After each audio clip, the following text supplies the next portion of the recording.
അസ്സലാമു അലൈക്കും വറഹ്മത്തുള്ളാഹി. വഅലൈക്കും അസ്സലാം വറഹ്മത്തുള്ളാഹി. സാഹിത്യോത്സവം കൊണ്ട് സമൂഹത്തിനോ സമുദായത്തിനോ പ്രത്യേകിച്ചും എന്തെങ്കിലും നേട്ടങ്ങളുള്ളതായിട്ട് എടുത്തു പറയാൻ കഴിയുമോ? തീർച്ചയായിട്ടും സാഹിത്യം എന്ന് പറയുന്നത് മനുഷ്യന് വേണ്ടിയുള്ളതാണ്. ചരിത്രങ്ങളിലൂടെ നമുക്ക് പറയാൻ സാധിക്കും. സാഹിത്യ പ്രവർത്തനം എന്ന് പറയുന്നത് മനുഷ്യനെ മനുഷ്യനായി കാണാനുള്ള പ്രവർത്തനത്തെയാണ് സാഹിത്യ പ്രവർത്തനം എന്ന് പറയാം.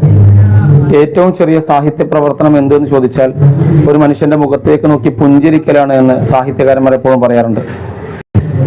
ആ പ്രവർത്തനത്തിന് ശക്തി പകരുകയാണ് 32 വർഷമായിട്ട് സാഹിത്യോത്സവം ചെയ്തു വരുന്നത്. മനുഷ്യനെ മനുഷ്യനായി കാണാൻ വിദ്യാർത്ഥികൾക്ക് പ്രേരിപ്പിക്കുകയാണ് സാഹിത്യോത്സവം കൊണ്ടുള്ള ലക്ഷ്യം. 32 വർഷക്കാലത്തെ സാഹിത്യോത്സവന്റെ ചരിത്രം മനസ്സിലാക്കിയാൽ അതിന്റെ ഉത്തരം നമുക്ക് കണ്ടെത്താൻ കഴിയും. ഒരുപാട് വിദ്യാർത്ഥികളെ, മനുഷ്യനെ അറിയുന്ന, മനുഷ്യന് വേണ്ടി സംസാരിക്കുന്ന വിദ്യാർത്ഥികളെ സമൂഹത്തിന് സമർപ്പിക്കാൻ SSFന് സാഹിത്യോത്സവം കൊണ്ട് കഴിഞ്ഞിട്ടുണ്ട്.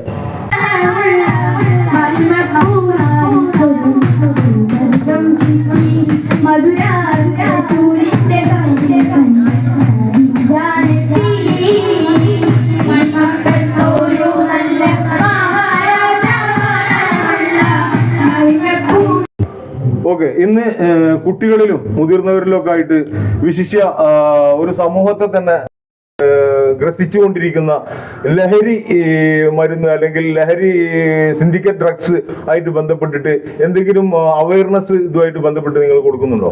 തീർച്ചയായിട്ടും യൂണിറ്റ് സാഹിത്യോത്സവിൽ കുടുംബങ്ങളൊക്കെ പങ്കെടുപ്പിച്ചുകൊണ്ട് ലഹരിക്കെതിരെയുള്ള ഒരു അവബോധന സദസ്സ് സാഹിത്യോത്സവത്തിന്റെ ഭാഗമായി നടക്കുന്നുണ്ട്.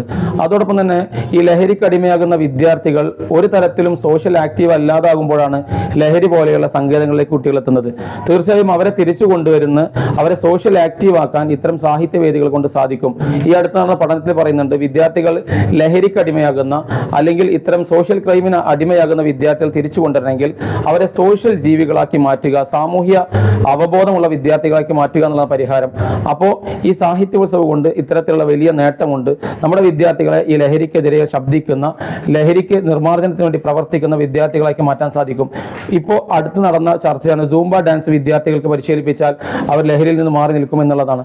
നമുക്ക് പറയാൻ കഴിയുന്നത് SSFന്റെ പ്രവർത്തകർ കേവലം ഒരു ദിവസത്തെ സാഹിത്യോത്സവത്തിന് വേണ്ടി 2-3 മാസങ്ങൾ തയ്യാറെടുക്കുന്നത് വഴി അവർ ഈ ലഹരിക്കെതിരെയുള്ള പ്രവർത്തനങ്ങൾക്ക്, ലഹരിയിൽ നിന്ന് മാറി അവരുടെ ലഹരി ഈ സാഹിത്യോത്സവമായി മാറുന്നതോടുകൂടി തന്നെ വിദ്യാർത്ഥികളിൽ ഇത്തരത്തിലുള്ള ലഹരി ഉപയോഗത്തിനുള്ള സാധ്യതകൾ കുറയുന്നുണ്ട്. ഇത്തരത്തിലുള്ള മാർഗങ്ങളിലേക്ക് എത്താനുള്ള സാധ്യതകൾ കുറഞ്ഞു വരുന്നുണ്ട്. SSFന്റെ പ്രവർത്തകർ കേവലം ഒരു ദിവസത്തെ സാഹിത്യോത്സവത്തിന് വേണ്ടി 2-3 മാസങ്ങൾ തയ്യാറെടുക്കുന്നത് വഴി അവർ ഈ ലഹരിക്കെതിരെയുള്ള പ്രവർത്തനങ്ങൾക്ക്, ലഹരിയിൽ നിന്ന് മാറി അവരുടെ ലഹരി ഈ സാഹിത്യോത്സവമായി മാറുന്നതോടുകൂടി തന്നെ വിദ്യാർത്ഥികളിൽ ഇത്തരത്തിലുള്ള ലഹരി ഉപയോഗത്തിനുള്ള സാധ്യതകൾ കുറയുന്നുണ്ട്. ഇത്തരത്തിലുള്ള മാർഗങ്ങളിലേക്ക് എത്താനുള്ള സാധ്യതകൾ കുറഞ്ഞു വരുന്നുണ്ട്.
മൂന്ന് ദിവസമായിട്ട് നടന്നുകൊണ്ടിരിക്കുന്ന ഈ സാഹിത്യോത്സവം വടക്കൂട്ട് യൂണിറ്റിൽ വെച്ചാണ് നടക്കുന്നത്.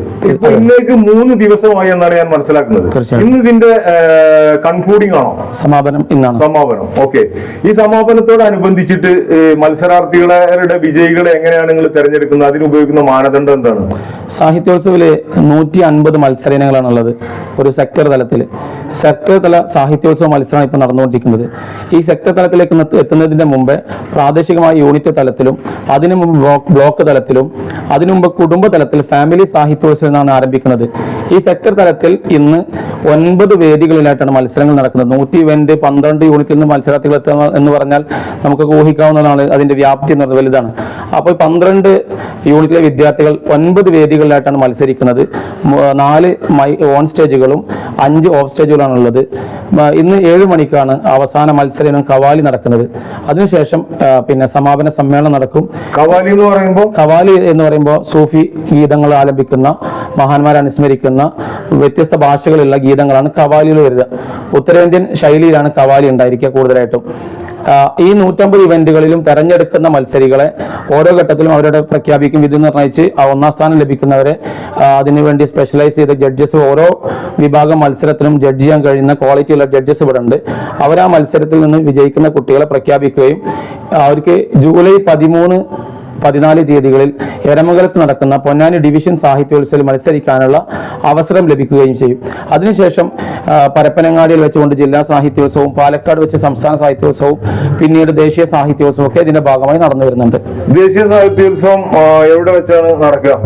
ദേശീയ സാഹിത്യോത്സവം നടക്കാറുള്ളത് ഓരോ വർഷവും ഓരോ സ്റ്റേറ്റ്സിലാണ്. കഴിഞ്ഞ വർഷം നടന്നത് ഗോവയിലാണ്. ഇനി നടക്കാനിരിക്കുന്നത് ബീഹാറിലാണ്. കഴിഞ്ഞ വർഷം ഗോവയിൽ നടന്ന ദേശീയ സാഹിത്യോത്സവത്തിൽ 1ാം സ്ഥാനം ലഭിച്ചത് ജമ്മു ആൻഡ് കാശ്മീരിനാണ്. 3ാം സ്ഥാനമാണ് കേരളത്തിന് ലഭിച്ചിട്ടുള്ളത്.